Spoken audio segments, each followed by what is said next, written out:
Hello students, आज मैं आपको क्लास 10th की हिंदी पाठ्य पुस्तक कृतिका भाग 2 पढ़ाने जा रही हूँ। तो चलिए शुरू करते हैं आपकी हिंदी पाठ्य पुस्तक कृतिका। इस पुस्तक में आपका पहला पाठ है माता का आंचल, जिसे शिव पूजन सहाय जी ने लिखा है। यह शिव पूजन सहाय जी के बचपन की कहानी है कि जब शिव पूजन सहाय जी छोटे थे तो उनके बचपन में उनके साथ क्या क्या हुआ था, जिसे उन्होंने एक कहानी के रूप में लिखा है, जो हम पढ़ेंगे। बच्चों, इस पाठ को पंक्ति के द्वारा आप स्वयं पढ़ेंगे। मैं इस पाठ के महत्वपूर्ण तथ्यों को, इस पाठ के सारांश को आपको बताऊंगी।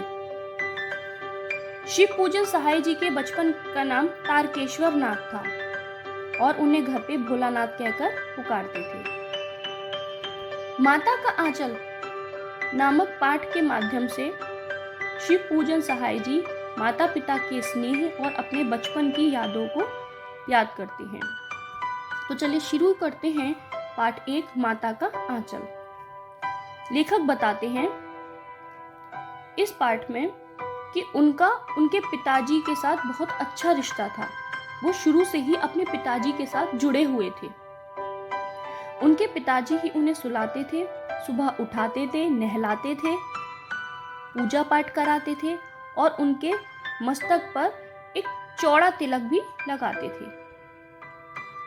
जब पिताजी उनके रामायण पढ़ने बैठते थे तो लेखक उनके पास बैठकर स्वयं के मुख को एक शीशे में निहारते थे।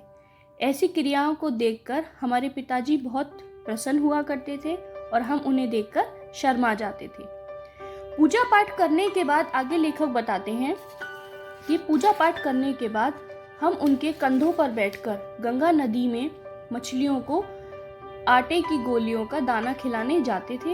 ये आटे की गोलियां राम नाम लिखी पर्चियों में लिपटी हुआ करती थी। जब मछलियों को चारा देकर वह घर वापस आते थे तो उस बीच जो रास्ते में वृक्ष पड़ते थे, उनकी डालियों पर पिताजी उन्हें झूला झुलाया करते थे। कभी कभी बापूजी हमसे कुश्ती भी लड़ते, शिथिल होकर हमारे बल को बढ़ावा देते और हम उनको पछाड़ देते थे। कभी कभी पिताजी खेल खेल में हमारे साथ कुश्ती का खेल भी खेला करते थे, जिसमें वह जानबूझकर हार जाया करते थे और यह दिखाते थे कि हम कितने बलशाली हैं। यह उनकी सिर्फ एक खेल की क्रिया हुआ करती थी। कहने का तात्पर्य यह है कि पिताजी उनके साथ पूरी तरह से उनके साथ ही व्यस्त रहा करते थे। उनको उठाते थे, नहलाते थे, पूजा पाठ कराते थे, घुमाने भी ले जाते थे, उनके साथ खेल भी खेला करते थे और घर वापस आकर पिताजी उन्हें खाना भी खिलाते थे। जब पिताजी हमें खाना खिलाते थे तो उनके जो कौर होते थे वो बहुत छोटे हुआ करते थे। हम थोड़ा सा खाना खाकर ही कहते थे कि हमारा पेट भर गया, अब हमें नहीं खाना। तो इस पर हमारी माताजी कहा करती थी कि अरे तुम्हारे खाने के जो कौर हैं वो बहुत छोटे हैं, तुम्हारे निवाले बहुत छोटे हैं। जब खाएगा बड़े बड़े कौर तब पाएगा दुनिया में ठौर। तो हमारी माताजी हमें बड़े बड़े निवाले बनाती थी और उन निवालों को पक्षियों का नाम दिया करती थी। देखिए यहाँ पे वो बता रहे हैं, यह कह वे थाली में दही भात शांति और अलग अलग तोता, मैना, कबूतर, हंस, मोर आदि के बनावटी नाम से कौर बनाकर ये कहते हुए खिलाती जाती कि जल्दी खा लो नहीं तो उड़ जाएंगे। पर हम उन्हें इतनी जल्दी उड़ा जाते थे कि उड़ने का मौका ही नहीं मिलता था। मतलब लेखक बताते हैं कि वे पक्षियों के नाम के निवाले के कौर बनाकर जब उनके उड़ने का डर बताती तो हम उनके उड़ने से पहले ही उनको चट कर जाते, उनको खा जाते थे। आगे के पृष्ठ पे लेखक बता रहे हैं कि अपना खाना खत्म करने के बाद फिर हम अपने खेल कूद में लग जाते थे और जिस अवस्था में होते थे उसी अवस्था में अपना खिलौना लेकर बाहर आ जाते थे। जब कभी मैया अचानक पकड़ पाती तब हमारे लाख छटपटाने पर भी एक चुल्लू कड़वा तेल हमारे सिर पर डाल देती थी। लेखक बताते हैं कि मैया को जब मौका मिलता था वो हमें तुरंत पकड़ लेती थी, हमें जकड़ लेती थी। हमारे छुड़ाने पर भी वह हमें नहीं छोड़ती थी और हमारे सर में तेल डाल देती थी, हमारे बालों को कंघी कर देती थी और हमारे माथे पर बुरी नज़र से बचाने के लिए काला तिलक भी लगा देती थी। हमें रंग बिरंगे साफ सुथरे कपड़े पहनाकर और हमें अपने पिताजी के साथ छोड़ दिया करती थी। हम रोते बिलखते हुए पिताजी के साथ बाहर आ जाते थे। बाहर हम जब अपने मित्रों का समूह देखते थे तो हम अपना रोना भूलकर पिताजी की गोद में से उतर के उनके खेल में शामिल हो जाया करते थे। अब देखिए, आगे लेखक अपने खेलों के बारे में बताएंगे कि वे बचपन में कौन कौन से खेल खेला करते थे। भाई पहले तो ऐसा नहीं था कि बच्चों को महंगे खिलौने दिला दिए या मोबाइल दे दिया तो बच्चे उसमें व्यस्त हो गए। बच्चे अपने खेल खेला करते थे, जिस खेल में ग्राहक दुकानदार का खेल भी शामिल हुआ करता था। बच्चे उनके आसपास जो सामान हुआ करते थे उनको जुटाकर ही एक तमाशा किया करते थे, जिसमें लेखक दुकानदार बनता था और उनके साथ ही ग्राहक बनते थे।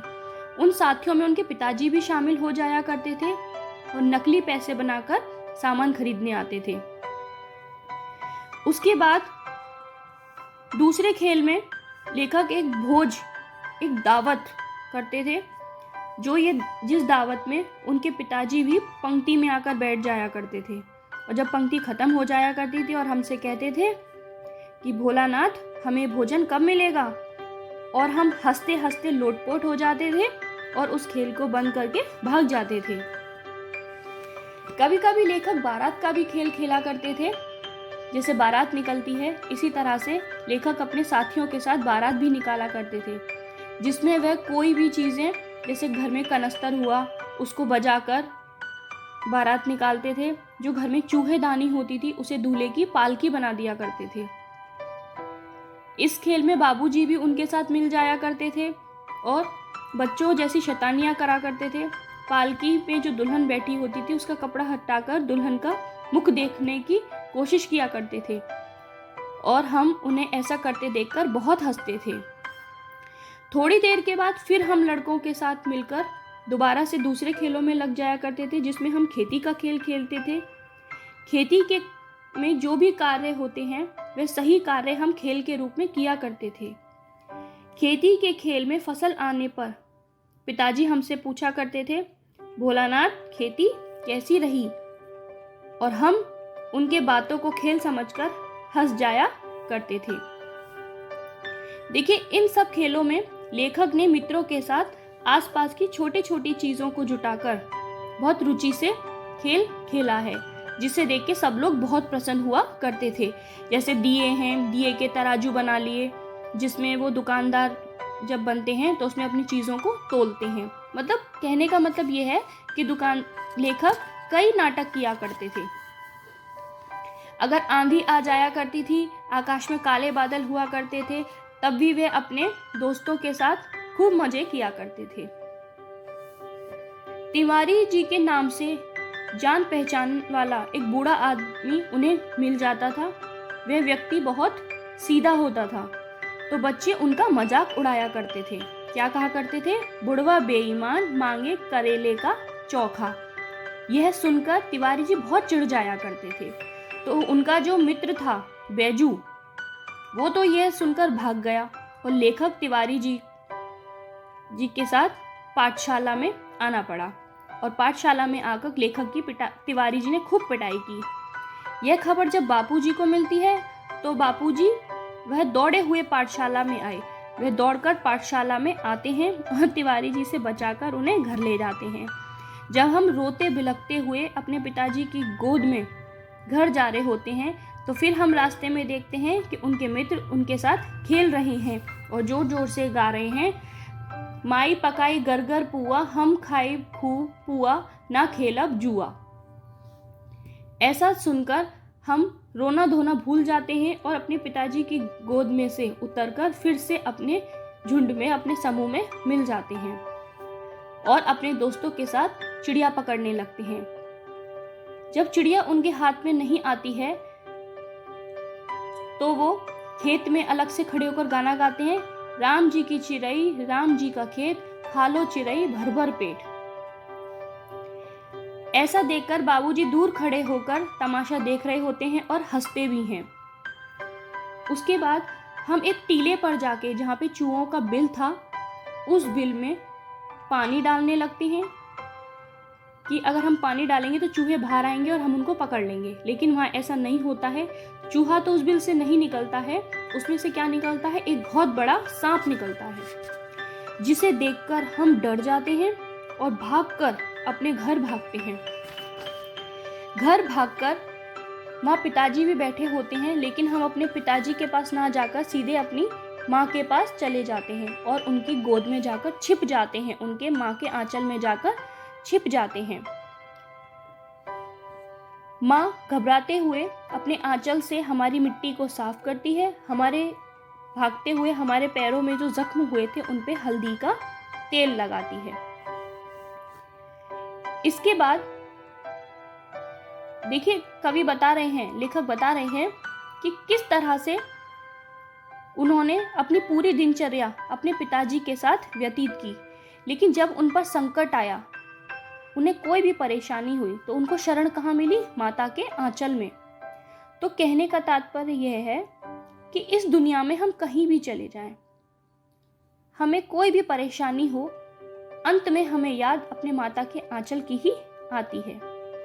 तो इस पाठ के सारांश में माता और पिता का बच्चे के प्रति जो प्यार है और बच्चे का अपने माता पिता के प्रति जो प्यार है वो दर्शाया है और माता के आंचल की महानता को बताया है। तो बच्चों, मैं आशा करती हूँ आपको ये पाठ माता का आंचल पसंद आया होगा। आप इस पाठ को स्वयं पढ़िएगा, आपको ज़रूर यह पाठ समझ में आएगा।